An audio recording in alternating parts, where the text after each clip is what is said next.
So Sonic 3 is on the horizon. And what better way to celebrate? Besides that one. So the Sonic movies. Now, I've already made videos on these two movies in the past, but I decided since the third movie's coming out, what if I talked about them again? Also doesn't help that they're both kind of very old.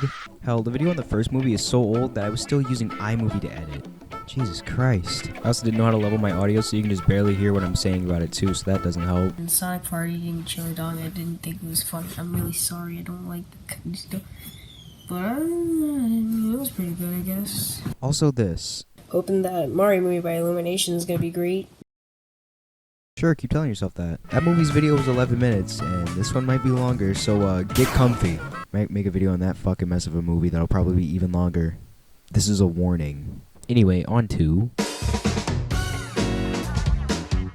Look, we all know the story about this one. Movie started at Sony before being put in turnaround and passed on to Paramount. Poster teasing Sonic's design gets heavy backlash. First trailer releases fully showing off Sonic's design to even heavier backlash. Said backlash leads to Sonic getting redesigned and the movie getting delayed from November 2019 to February 2020. Second trailer releases to much more positive reception, and the movie finally releases in February of the next year. Did pretty good at the box office too, especially when you remember that the world shut down like a month after it came out. Plus, critical reception was pretty decent for what it was too. Also kind of saved the series from collapsing on itself again. A third time. Maybe fourth. Where's that? However, making bank at the box office doesn't really equal a good movie. I already mentioned a movie that falls victim to that, so... Is Sonic film good? Yeah, it's alright. Yeah, honestly, I don't really have much to say about this one, so I'm gonna try. I feel like this one gets a bad rap due to it not being as Sonic-y as its sequels, but honestly, I don't really mind it all that much. Would I like more stuff from the games? Yes, but I don't mind it just trying to set up the world and all the characters. Like, imagine if Sonic 2 was the first Sonic movie. This one didn't exist, that was the first one.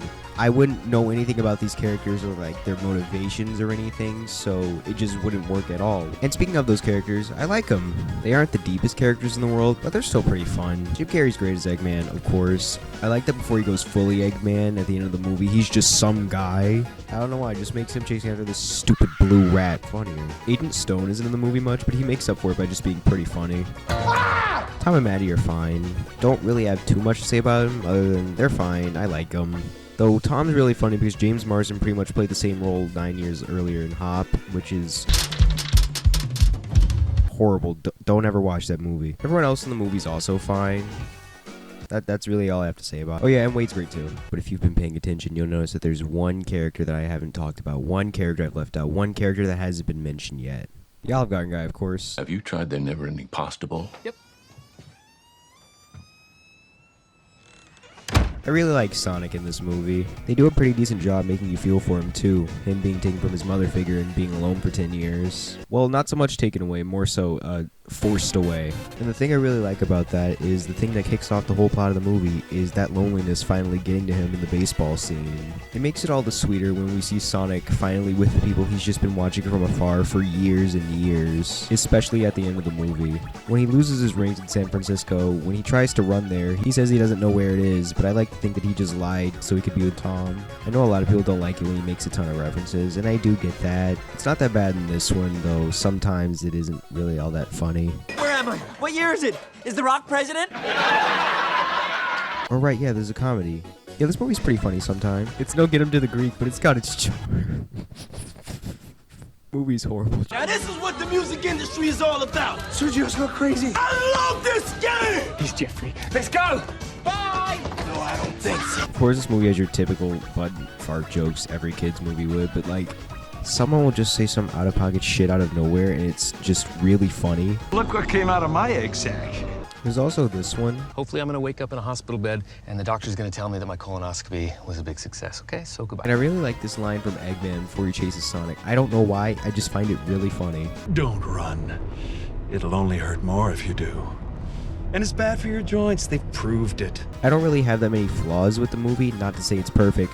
No, far from it. If there were any problems I did have, I don't really like the climax that much. The chase scene's really good, but that final fight is pretty underwhelming. I do wish we got to see more of Sonic's home planet, but I do get that CGI is pretty expensive, so they probably couldn't. Other than that, though, this is a pretty solid movie. It's nothing amazing. It's probably the most 7 out of 10 to ever 7 out of 10, but I mean, it's still good, you know? 7 out of 10 is not bad. I think it'd be pretty neat if they made a sequel refining all the elements that didn't work in this movie.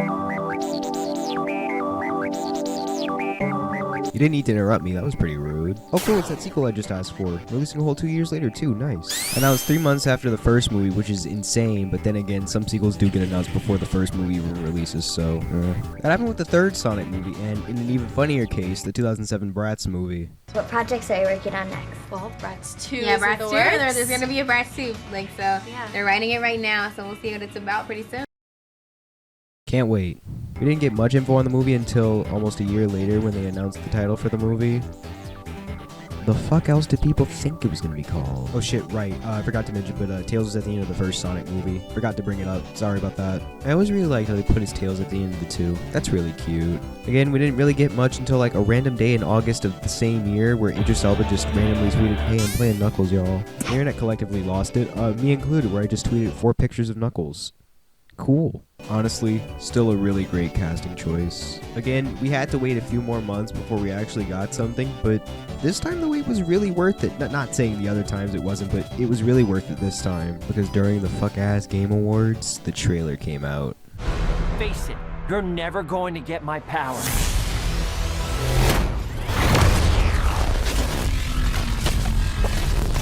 Do I look like I need your power? So it's safe to say I had a pretty normal reaction to all of this. Felt like forever, but the movie finally released in April of 2022, and did so with even bigger box office success too. Critical reception was even a bit better too. Wow, neat. Like I said earlier though, box office success doesn't automatically mean a movie's good or anything. The Mario movie grossed $1 billion, yet I don't really care for it all that much. So now time for the real question. Is Sonic film too good? They called us freaks? So let's get freaky. Yeah, it's pretty good. Yeah, this time they went from a solid 7 out of 10 to a solid 8 out of 10. Neat. This movie is much bigger in scope compared to the first movie, small scale. The first movie didn't have too much going on, which isn't a bad thing, but much more happens in this one, for better and for worse, but we'll get into that. This movie pulls a lot more from the games, like the Emeralds, Knuckles, a more game-accurate Eggman. They even got Knuckles' dad from Sonic Adventure, which is really cool because I like that silly little game.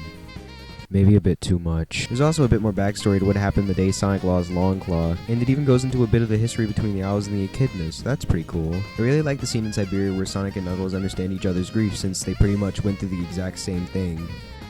At least until Tails ruins everything like a fucking prick. Jokes aside though, there's a lot to like about this movie.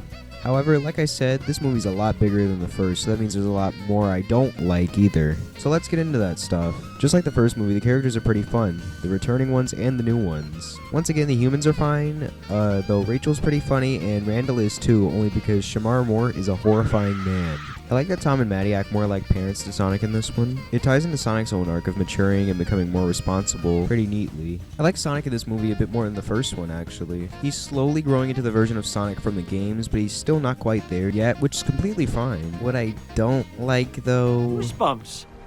Wait a second, did you steal that from Oprah? Oh, great, the Winter Soldier. Sounds like the Owls and Echidnas have been fighting each other for centuries. Like Vin Diesel and The Rock. Yeah, no, like I said, I didn't really mind it too much in the first movie, but here it is kind of annoying. I get why he makes these references, and to give credit where credit's due, he doesn't do it much in this or the first movie.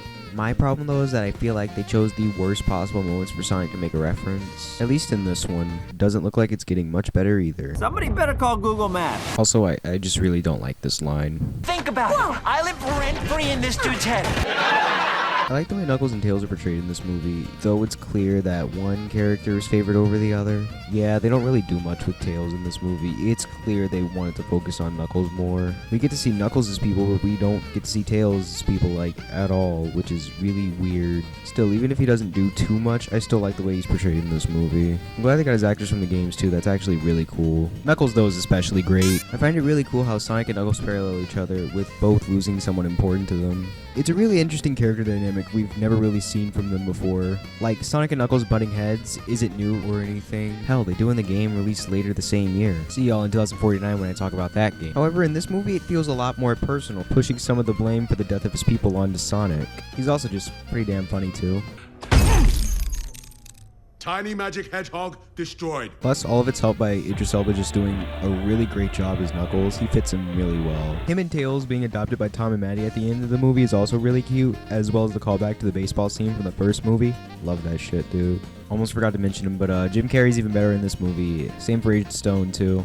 They kind of imply he has feelings for Eggman in this one, which is honestly kind of funny. Oh, right, yeah, speaking of funny, the humor's about on par with the first movie. Some jokes are really funny. How are we supposed to beat this thing? We need a plan.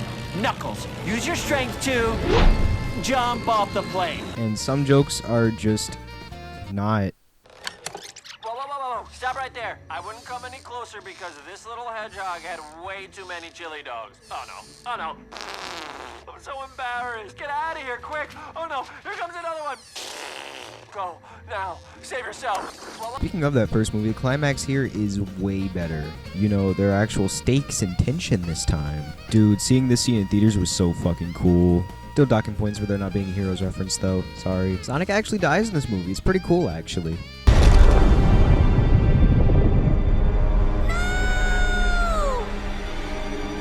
Nah, I'm just kidding.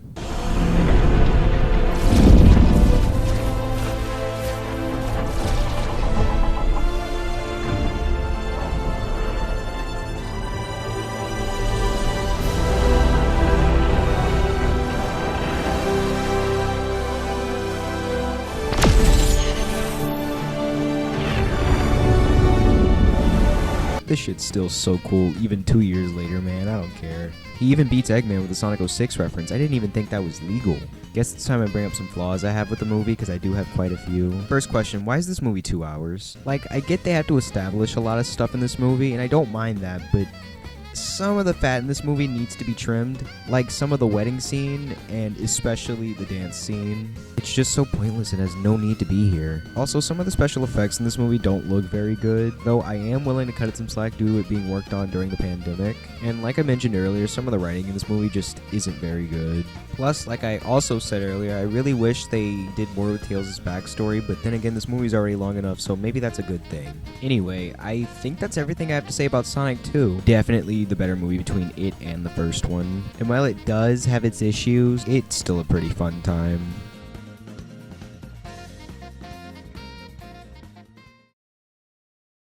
Jesus Christ, man. Well, that's that. That's both Sonic movies reviewed, I guess. I know I brought it up a lot during this video, but watching the Mario movie really made me appreciate these two movies more for being actual movies than just fan service and barely any plot to speak of.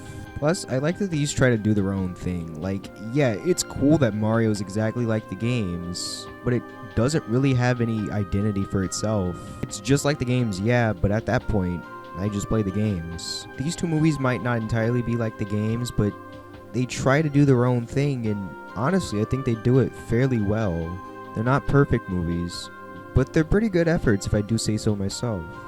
Hoping 3's good. I got my ticket for the 20th, and reviews came in as I was editing this, and they're all really positive, so hoping that's good.